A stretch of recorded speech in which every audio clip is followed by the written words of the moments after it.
What's going on, everyone? I'm super excited today because we have our first spoilers for Shadows of the Galaxy.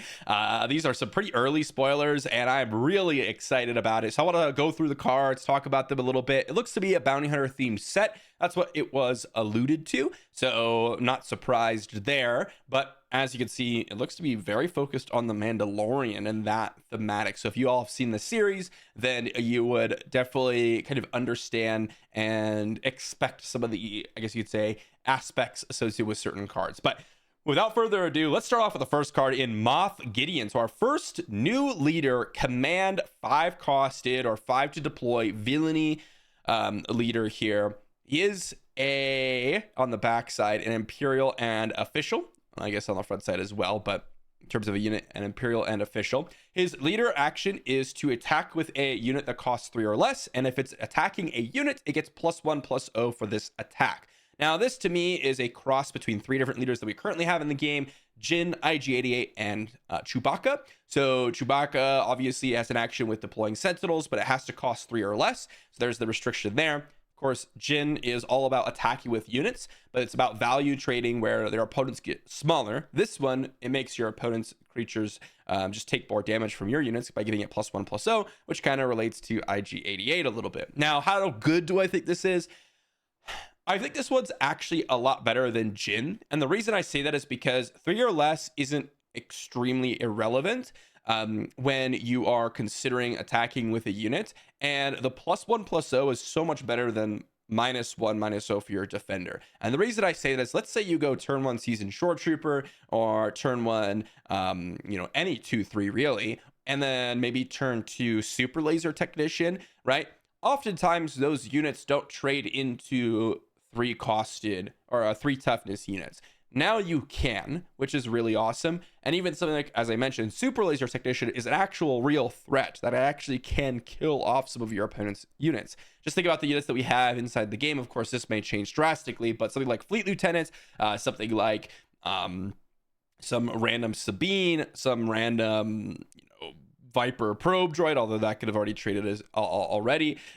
Basically any of the 3 toughness units you can expect on turn 1, turn 2, this actually ends up trading with it, which is quite strong. Now the backside, he's a 3/6, so respectable body, not crazy by any means. He does go ahead and give himself overwhelm, and well, any friendly unit that costs 3 or less gets +1/+0 and gains overwhelm while attacking an enemy unit. Now, this is a lot stronger, right? Because just giving +1/+0 is good, right? You get to trade, but overwhelm means that you're actually encouraged to hit your opponent's units, because then you can go ahead and hit their base as well. Now, from the lore, or I guess from the series, definitely sort of a commander of the Imperial Troopers and has a lot of Imperial Trooper synergies. And so my idea here is that we'll be seeing a few more of those, and that we're going to have some sort of trooper leader here where you want to play out some early troopers, just flood the board with a bunch of troopers, attack your opponent's units, and then get a bunch of trades in so that you have board presence, and then leverage things like overwhelming barrage to kind of continue to crush your opponents. And then you deploy Gideon and give them all overwhelm, so now you're killing your opponent and killing their units, which can be quite strong. That's just kind of my initial impression. Next up, we have Mandalorian. Pretty sweet. This one, he is a 6 costed unit, cunning, heroism, and the ability is no action, which is pretty interesting. And instead, it's when you play an upgrade, you may exhaust this leader. If you do, exhaust an enemy unit with 4 or less remaining HP. Pretty sweet. So kind of getting controlling vibes from this, but not 100%, because of course you need to be playing upgrades, which requires you to have creatures yourself or units yourself, unless you're putting upgrades on your opponent, which you can from one of the new cards in the spoilers here. So kind of interesting. I definitely think that with the upgrades that we have right now, this is going to be a pretty weak leader ability, but I'm hoping that with this new set we're going to see a lot of really good ones, and we already have seen some pretty interesting ones to synergize with him. But even something like, snapshot reflexes, right? It has Mandalorian on the card. They want us to play it, right? But it's a 1 mana, gives +1/+1, and you can attack with a unit, I believe, or maybe it's 2 resource if I'm misremembering. But that card's going to be at least my initial impression, quite strong with the Mandalorian, as this could be a very nice tempo leader or a controlling leader. I think I'm leaning way more tempo oriented because playing upgrades on your units, exhausting your opponent's units, that seems way more tempo than it does more controlling.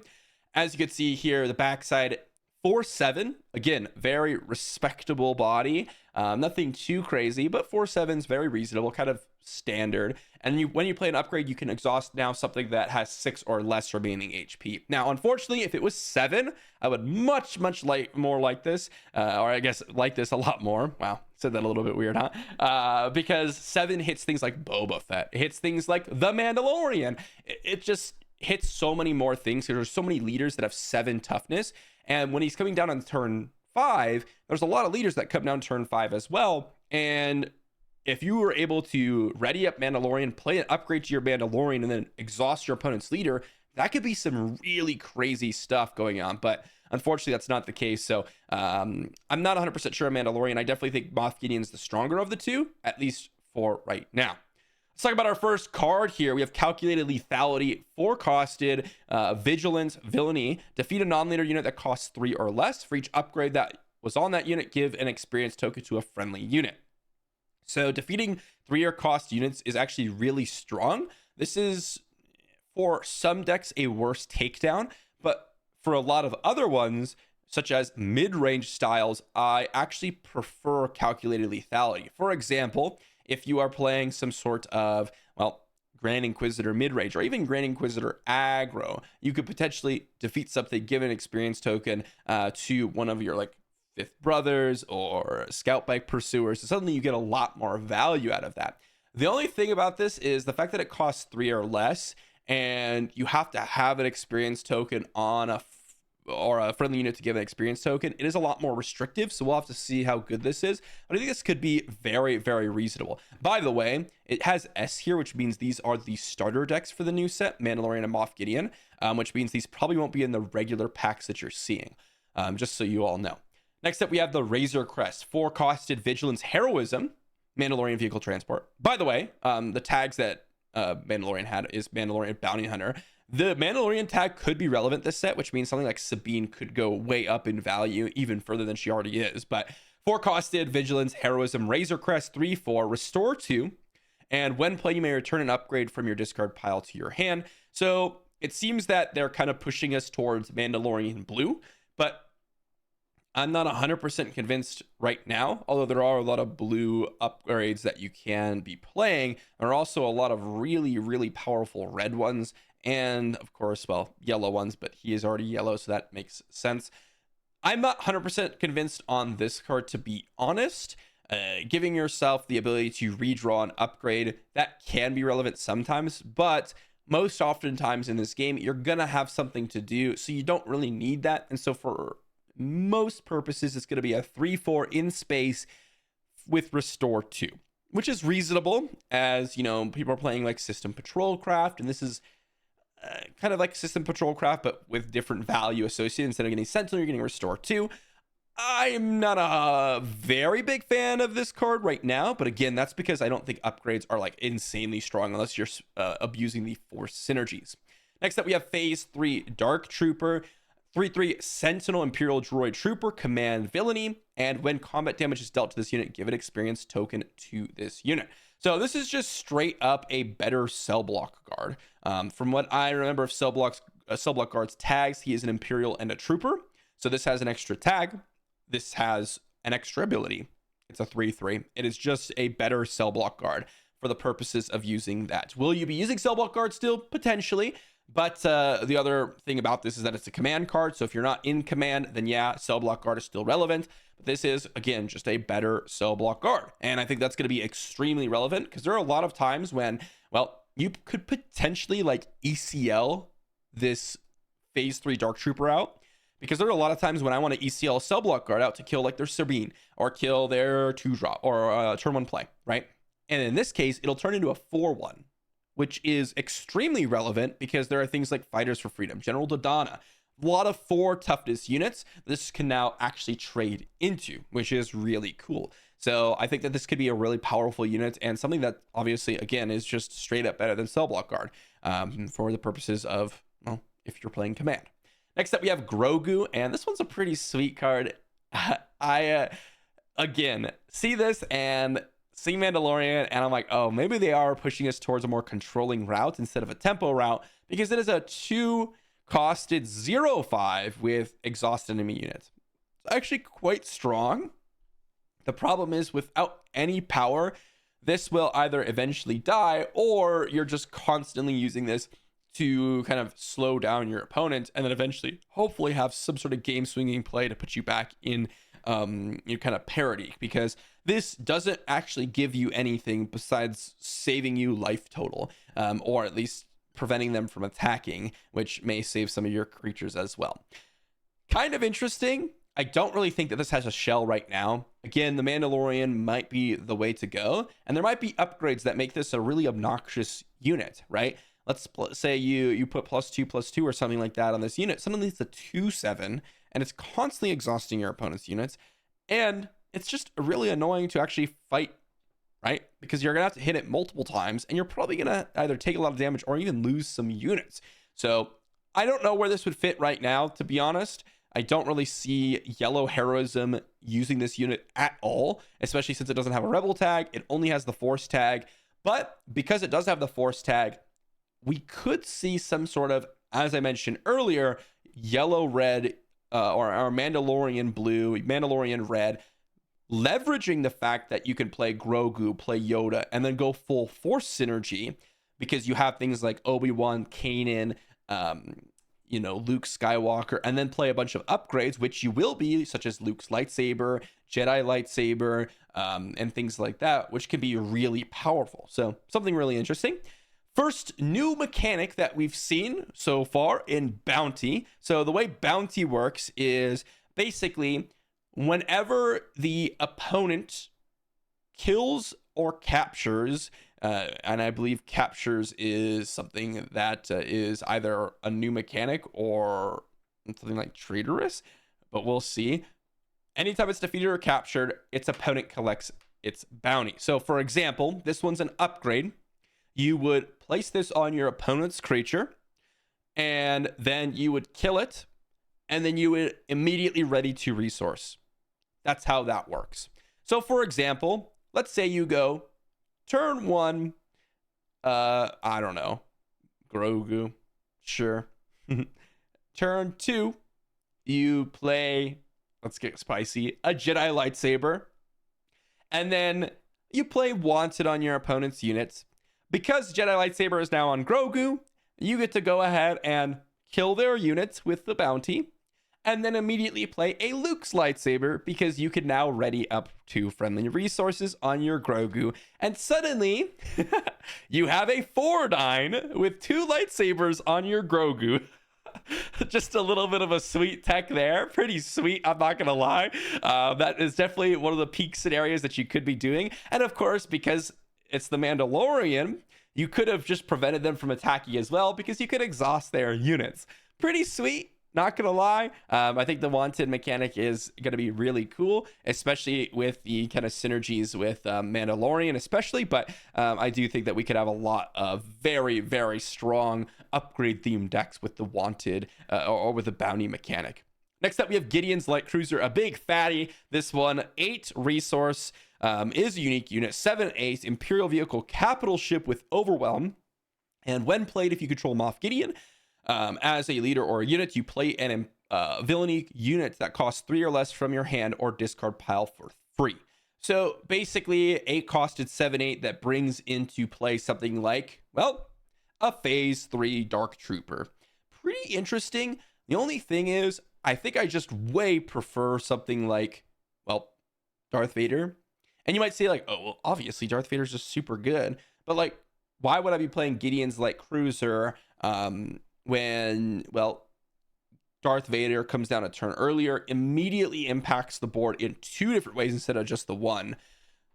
I think you could potentially slot this in, but remember, when we're thinking about space, and of course Moff Gideon specifically, we have things like Relentless that you could be playing, Devastator, Avenger, right? All of which, well, Avenger's not, but the other 2 in Moff Gideon's colors already. I don't know how good this guy's going to be because you really want to play Moff Gideon with this. If you're not, just a 7-8 with Overwhelm as an 8-costed space unit, which is reasonable. Like if this is draft, I would definitely play that. Like that is going to end games. That's certainly very good finisher. But in a regular game, you know, you're going to have to, well, get to that point first off, and then second off, this doesn't actually do anything when it comes into play if you don't have Moff Gideon. And even if you do, you have to have something in your hand or in your discard pile to actually get back, which doesn't always come into play. When I mean come into play, I mean like you actually have to set it up a little bit, whereas Darth Vader, you kind of just get the value out of him immediately. So not sure how good this one is going to be. I'm not super convinced, but we have one last card to talk about. That's going to be the Mandalorian's Rifle. It's a 3-costed upgrade, +3/+0. When played, if attached unit is the Mandalorian, he captures an exhausted enemy non-leader unit. So, oh, look at that. Captured is the mechanic. It's not like traitorous. Put the captured card face down under him until he leaves play. That is absurd. A ridiculously absurd card. And the reason I say that is, of course, the Mandalorian synergizes perfectly with this, okay? Because you have to go ahead and, well, capture an exhausted non-leader unit. But if you play this on the Mandalorian, right, because you will, +3/+0 for 3 resources is really poor if you don't play it on the Mandalorian. But let's say you're playing on the Mandalorian. It's turn 5. They play, let's say, a 6-drop after you've deployed your Mandalorian. You play Mandalorian's Rifle. You get to immediately exhaust that unit, most likely. There are some cases where it's not going to be able to be exhausted, but most 6-drops in the game, or at least even less than that, like Rook, Bosk, you know, if they're playing like Dodonna, if they're playing Guerrilla Attack Pod, like any of those are going to be exhausted. You get to immediately just remove it from the battlefield. Like a Banisher Priest, right? For those of you that play Magic, it's basically like a Banisher Priest. And those are very powerful cards. Not to mention, you are now getting a 7/7 Mandalorian. Of course, if you lose the Mandalorian, they get their unit back. But this, again, really solidifies, at least to me, that Mandalorian wants to be more of a tempo deck. Because if you kill your opponent before they kill your Mandalorian, it's just a 3-resource removal spell that also pumps your creature. That's really powerful to pump in additional damage. So the way I'm looking at Mandalorian is, of course, things like Wanted are going to be very strong. Free spells, as we've seen with like Metal Ceremony, are very powerful. So I can very much see multiple upgrade turns. I'm not convinced that, you know, blue is going to be the color that you want to go. It's very possible because blue has some very good force upgrades, and something like Grogu on turn 2 to synergize with them can be very strong. You also have things like Guardian of the Wills, which you can reinforce those force synergies, because now we have potentially 6 turn 1 plays that are force synergy related, and Grogu's not going to die on turn 2 unless they have a specifically like Power of the Dark Side, at least we've seen so far. So that could be very, very powerful. Or we could see some more of, you know, the red mechanics and leveraging those upgrades. Although maybe it's just going to be blue because the upgrades are so powerful for the force synergies, as I mentioned. Of course, you could just play like Luke's lightsaber, even like something like a Devotion or something like that, where you're just playing good blue upgrades. So very excited. And I think Mandalorian looks very sweet. I'm not sure, again, how great the upgrade exhausting is going to be yet, right? I'm not convinced yet, but I do think there's going to be some very sweet synergies already because, well, I don't think the leader ability is too crazy here because, of course, the fact that you need units and upgrades and all that stuff to benefit from Mandalorian is a very big deck building constraint, right? Like if anyone's played like Boggles in Magic, you need a unit to place your upgrades and auras, and you also need auras to make your bad units and things that you're playing good. And so having the correct combination of those can be a little bit tricky. But of course, in this game, we have guaranteed leaders. And so something like Mandalorian's rifle, I do think is really strong. And of course, we might see another Mandalorian card, as we have seen with basically every single other unit or leader in the game, right? We have Leia and Leia, we have Grand Moff Tarkin, we have Luke and Luke, we have, you know, Emperor Palpatine, Darth Vader, things like that. Like, I'm imagining we're going to get another Mandalorian, and then Mandalorian rifles gets even better because you might be able to play it a turn earlier.